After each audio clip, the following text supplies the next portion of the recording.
who sent me.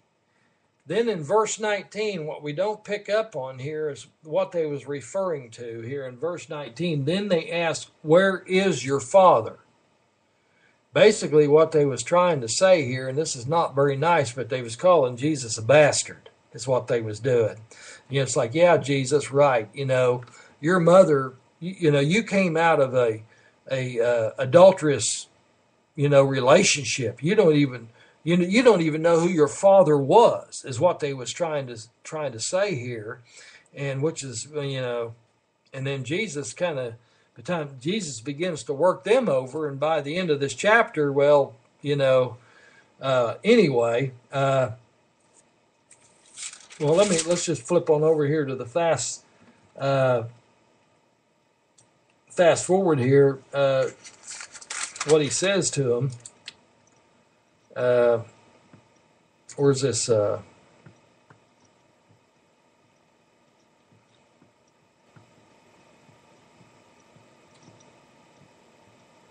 Well, he actually says that their father is the devil. Okay. It says Jesus said to them in verse 42, if God were your father, you would love.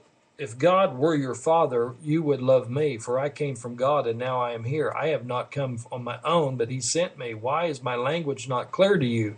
Because you're unable to hear what I say. You belong to your father, the devil, and you want to carry out your father's desire. You got to remember, these were the religious leaders of that day. These were the pastors of that day. And listen to what Jesus said about these people. Jesus told these religious leaders that their father's the devil. I mean, talk about people who, he was hard on them. They had completely missed it. Okay, they're lost. They're the religious church of that day, and they're lost. They don't even know where they're at. They're lost. Satan is their father, and then of course they accuse him of being, of Jesus of being possessed by a demon. But what I'm wanting to do.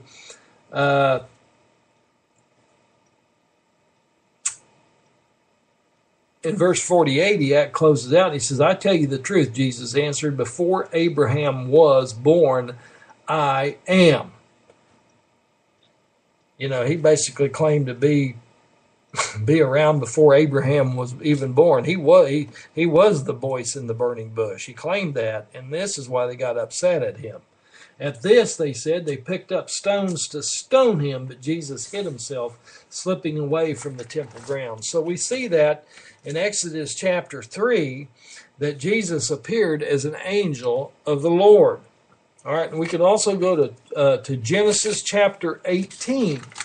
Genesis chapter 18.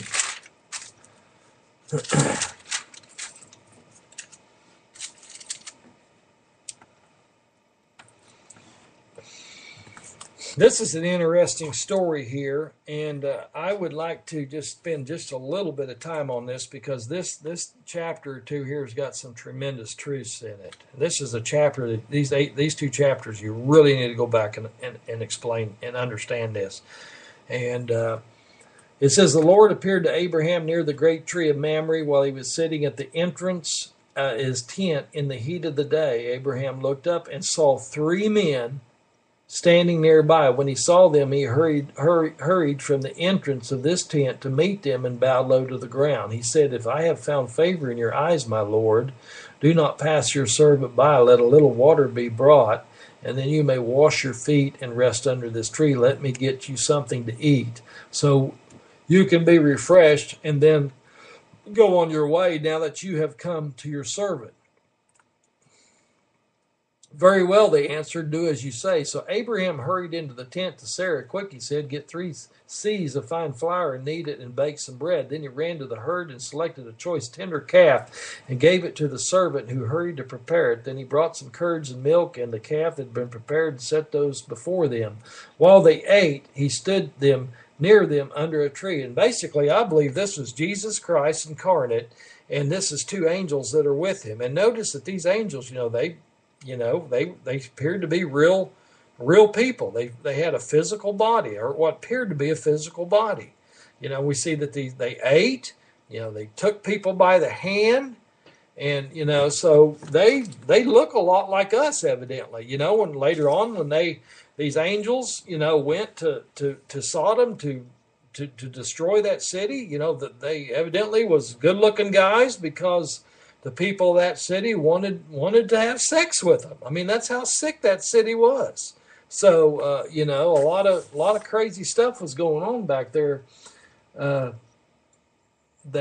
day. And and of course, the Lord promises them in verse 10. It says, "Then the Lord said, I will surely return to you about this time next year, and Sarah, your wife, will have a son."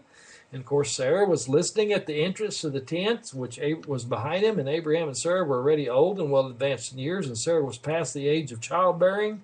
So Sarah laughed to herself as she thought, "After I am worn out and my master is old, how now will I now have this pleasure?" Then the Lord said to Abraham, "Why did Sarah laugh and say, 'Will I really have a child now that I am old? Is anything too hard for the Lord? I will return to you at the appointed time next year, and Sarah will have a son.'" Okay, now let's go on down to verse 16. "When the men got up to leave, they looked down towards Sodom, and Abraham walked along with them to see them on their way. Then the Lord said, 'Shall I hide from Abraham what I'm about to do? Abraham will surely become a great and powerful nation, and all nations on earth will be blessed through him.'" There's another one of those covenant promises that we talked about, here a few chapters ago. How God, this idea today, there's a lot of false religions out there and false doctrines, that God has kind of forgot about Israel, and God is done with Israel. God is never done with Israel, people. Israel is his chosen people, and he's got something special planned for them during the tribulation time. He's going to restore his relationship with Israel during the tribulation time. How? He's going to put their back to the wall, and then he's going to rescue them, just like he did back in the Old Testament times when they was in bondage in the land of Egypt, and he rescued them in a mighty, mighty way. That is one of the main purposes of the tribulation time. Okay,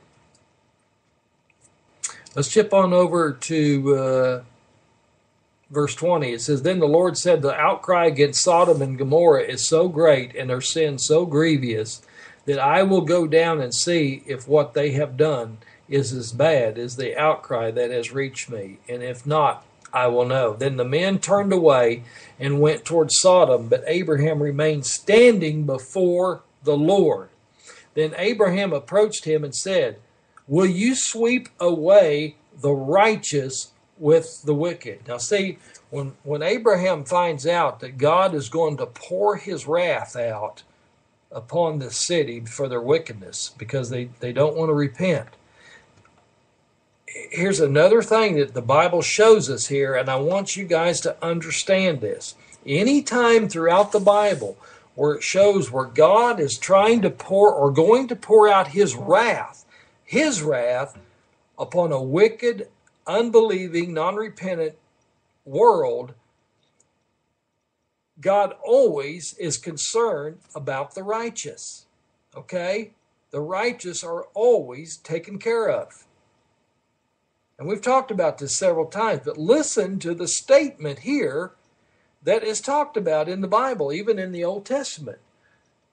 Then Abraham approached him and said, verse 23, "Will you sweep away the righteous with the wicked?" Good question. What if there are 50 righteous people in the city?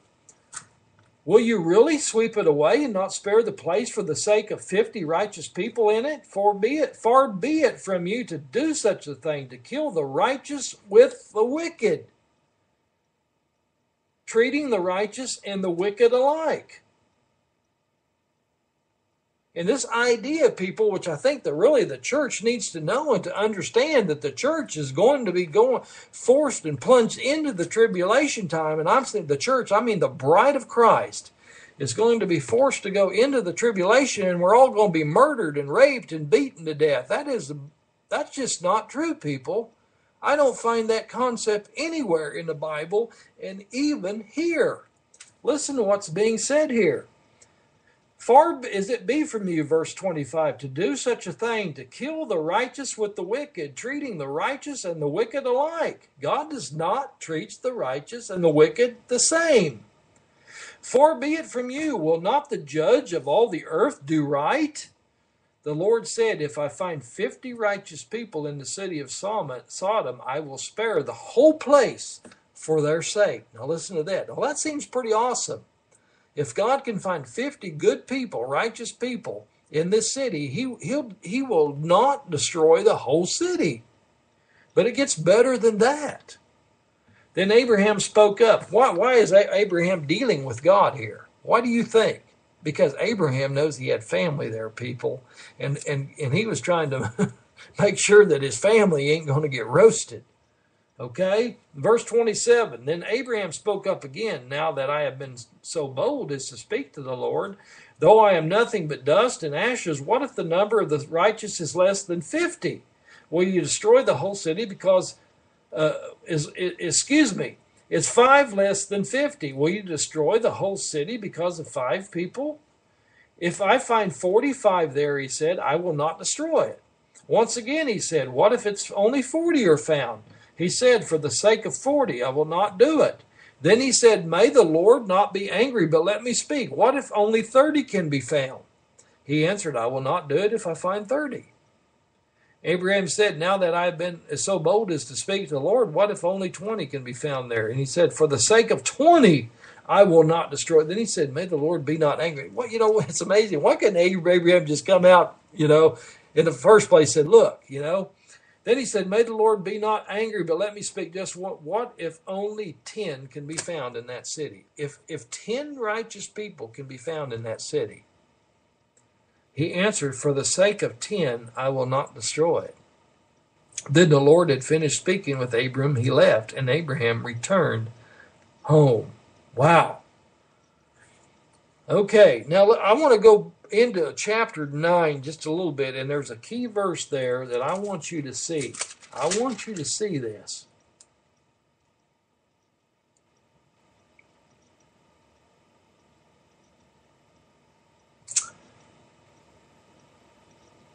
In verse 12 through 15, let's go ahead in verse 19 and read this. And then I want to skip on down to about 18. I want you to see really what happens here. And I want you to see that before these angels were given the authority to destroy the city here, that there's some things that they had to follow, some rules they had to follow.